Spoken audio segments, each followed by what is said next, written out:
had been changed by the rise of the Aam Aadmi Party.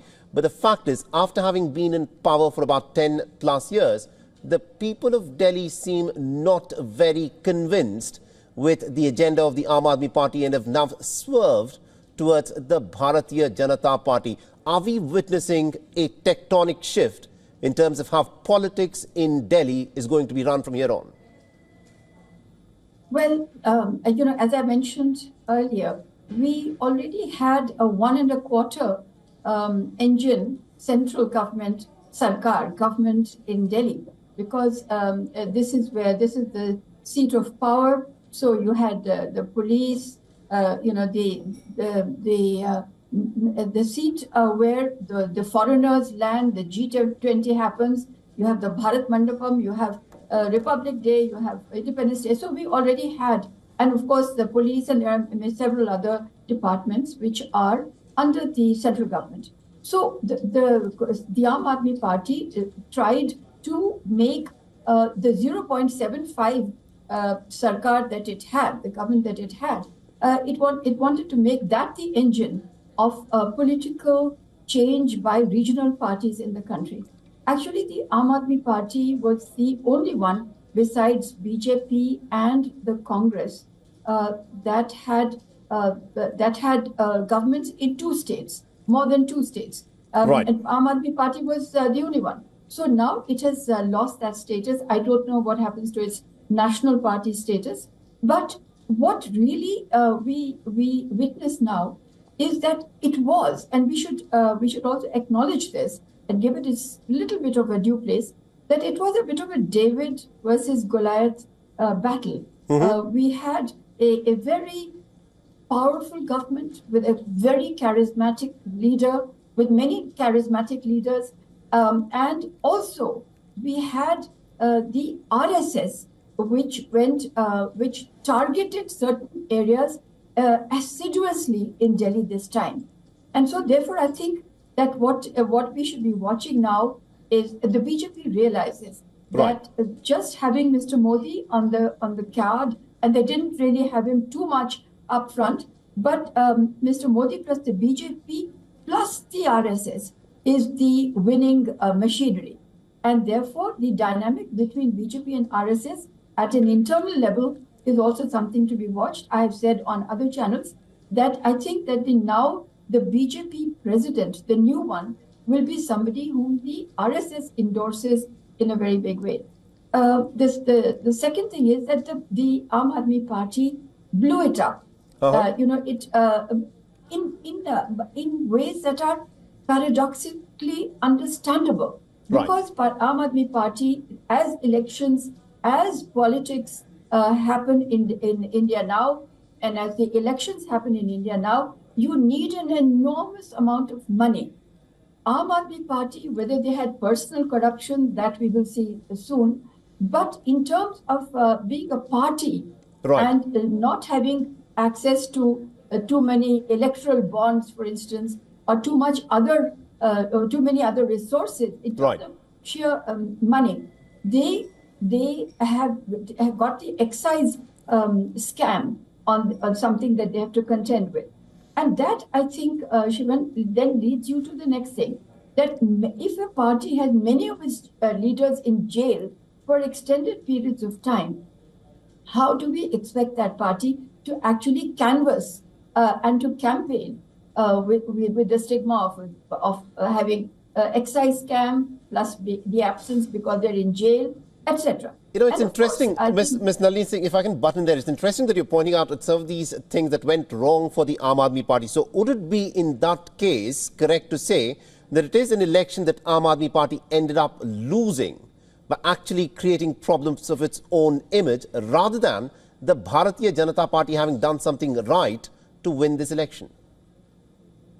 I would say that, let me put it this way, that the wins in Haryana and Maharashtra by the BJP, and they're also very persuasive and emphatic wins, when everybody, for instance, in Haryana thought that the Congress will win, but the BJP won. So this now has a glow which it sends to Delhi, Maharashtra, that this is the party that is almost invincible. Right. And people get very swayed by a party that other people in other parts of the country are electing. So it must be doing something right. This is not to say that BJP is not doing something right per se. Right. But neither is it right to say that the Aam Aadmi Party was not doing a few things right per se.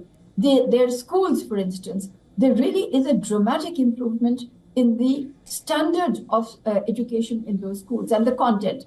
The Mohalla clinics, there were a few things like that. But on the other hand, the BJP has, brought in, besides what it might have done earlier, but in the last 30 days, there was an enormous course correction. Just take a look at the exemption of a tax or raising the tax limit to 12 lakh rupees. Now that, of course, immediately you are putting in money into the pockets of the middle class. And, before the break, I was saying... we'll talk about each one of those issues and as to how the politics of Delhi will, of course, change because of these elections. But let's listen in to the soundbite that's come in from Manish Sisodia, who's just conceded the election. Let's listen in. का चुनाव हम सब कार्यकर्ताओं ने मिलकर बहुत मेहनत से लड़ा। जंगपुरा विधानसभा के लोगों ने भी बहुत प्यार मोहब्बत सम्मान दिया, लेकिन 600 वोट से लगभग 600 वोट से उसमें हम पीछे रह गए। तो मैं जो कैंडिडेट जीते हैं उनको बधाई देता हूं और उम्मीद करता हूं कि जंगपुरा की समस्याओं को वो हल करेंगे, जंगपुरा के लोगों की जितनी भी चीजें हैं उनको हल करेंगे।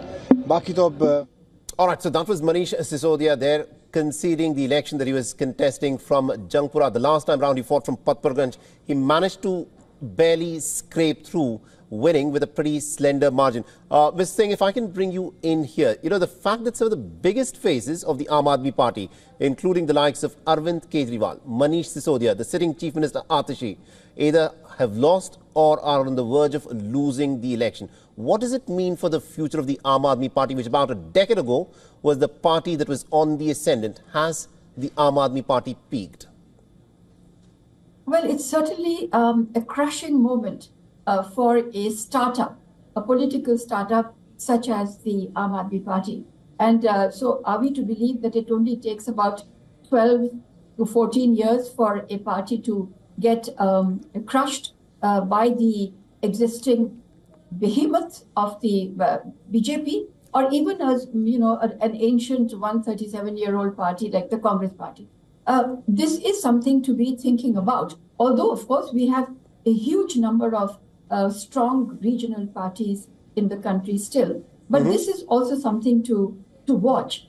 And I think that the Aam Aadmi Party is now, it's the leaders that we did not hear too much about, but they were very, very associated with the grassroots. Gopal Rai, for instance, is somebody who, who is thought of as very well. I'm not sure. I've not been able to see the latest results, but maybe you can tell me if Gopal Rai is leading.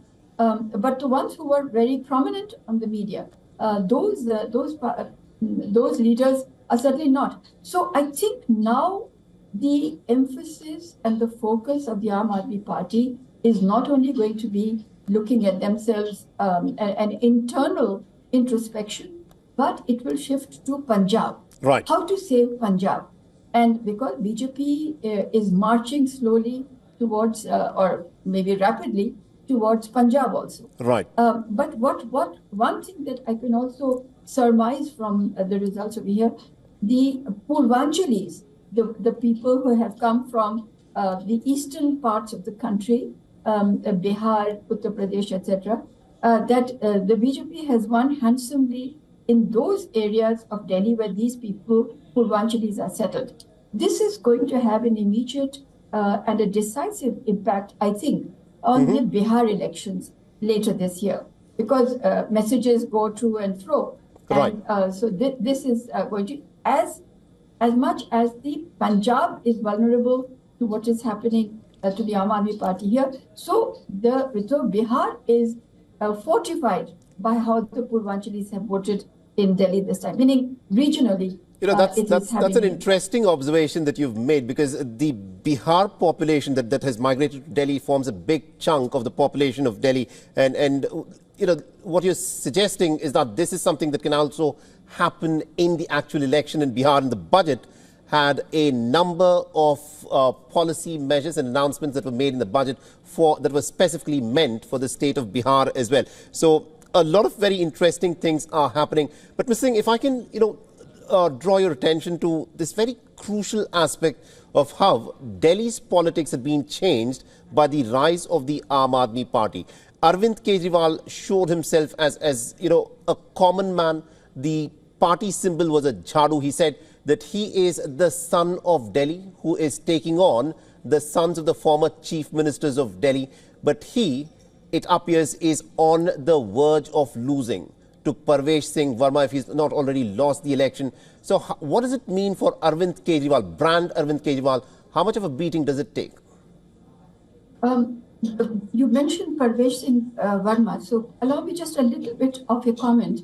We in journalism must ask how Parvesh Verma's assets increased by 6 to 7 times in 5 years. So I'm sure that as a responsible leader, he's going to let us in. These are the declared assets. Right. Now, in terms of the Aam Aadmi Party, its birth, the birthplace is Delhi, the Ram Leela grounds, where it went on the offensive on the India against corruption and unseated the Congress government at the center. From 2011 to 2014, it was a relentless crusade against corruption, and of course the other opposition parties joined in. Now, right. So therefore Congress was hurting, and Congress, I'm not surprised that the Congress thought that the Aam Aadmi Party has pulled in its votes. So I would imagine that it's quite happy with the Aam Aadmi Party's spectacular loss today. So in terms of what happens to the politics of Delhi, it becomes not bipolar just now, because the Congress party has not even got one seat. The Aam Aadmi Party, from what I noticed just now from your screen, is at 20? The Aam Aadmi Party is at 22, the BJP is at 48, the Congress is at 0, and Gopal Rai, I'm told, is winning his seat of Babarpur. Yeah, so I'm not at all surprised by Gopal Rai and Babarpur. But in terms of now, it becomes, one can say that the Aam Aadmi Party, with all the talent for disruption, positive disruption also, and also negative, that it will be a strong opposition. After all, it's not 8 MLAs that the BJP could muster, and they also were able to present a very good, solid opposition wall to many of these things. But I think, Shivan, the main thing that I notice is that now the obstruction from the Honorable Lieutenant Governor is going to go away. The bureaucracy that stonewalled many of the programs and the requests or the orders of the Aam Aadmi Party, that is going to change. So with the Lieutenant Governor, the bureaucrats, the ruling party, all of the same hue, I think that things should work very fast. And if they don't, then the Delhi citizen, the Delhi voter will sit up again. Right. And find out why, now that you have 2 1/4 engine Sarkar, because we already had 1/4 earlier. Right. So why that is not delivering? So I think the BJP will, but they are an organized party, they will deliver. Right. And they will, but may I just say, if you'll allow me, just one thing. The BJP has huge advertisements this morning. I haven't had the time to read it, but some other, on another channel, a panelist was putting them up. He read out many of the things that the BJP has promised. But over there, air pollution, that it will control air pollution, was not one of the things, unless I'm mistaken. So we should hold the BJP now to the test of whether they can improve air pollution by the coming Rabi crop. Interesting. Missing it, it's almost it's always easier to be wiser after the event. This was a criticism that has been put out by Umar Abdullah, saying that, you know, Aam Aadmi Party and the Congress are part of the India alliance. If they had fought together, perhaps they would have not been in the position that they are in today. Let me give you the vote share numbers at this moment. The BJP, according to the Election Commission of India's website, at this moment has managed to get 46.86% of the votes.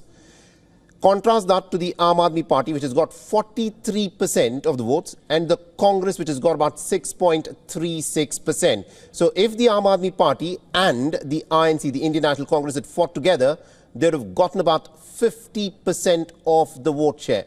In hindsight, looking back, the fact that these two parties did not fight this election together, is this what has resulted in their undoing? I think that the Congress party has indulged in magical thinking. It's above my pay grade to understand what the Congress party was thinking about, where they did not, or maybe the Aam Aadmi Party didn't want to align, or the Congress party did not. But the Congress party has not exactly covered itself with any kind of political gain. I think that they have also dissipated the opportunity for revival. A message could have gone out from Delhi if they had gone from the earlier vote of 4% to something like 15%. The Congress, 15% and no seats, doesn't matter. But the people of Delhi, 1 in 7, voted for them, would be another a medal to take home to their table. Right. This hasn't happened.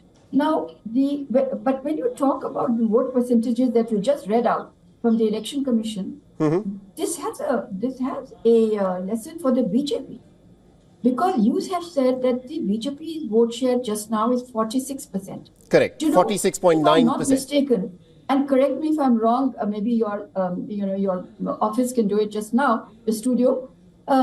That the BJP's vote share in the Lok Sabha elections, am I mistaken that it was about 50%, maybe 50, up to 54% or 53%? If my memory serves me right, you're right. The BJP's vote share in the Lok Sabha election was well over 50%, and this time round it is down to 46.9%.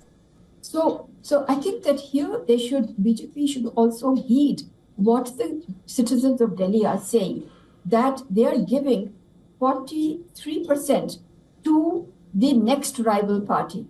You know, if only the Aam Aadmi Party had got 1.5% more and the BJP had got 1.5% less, they would be even in terms of vote share.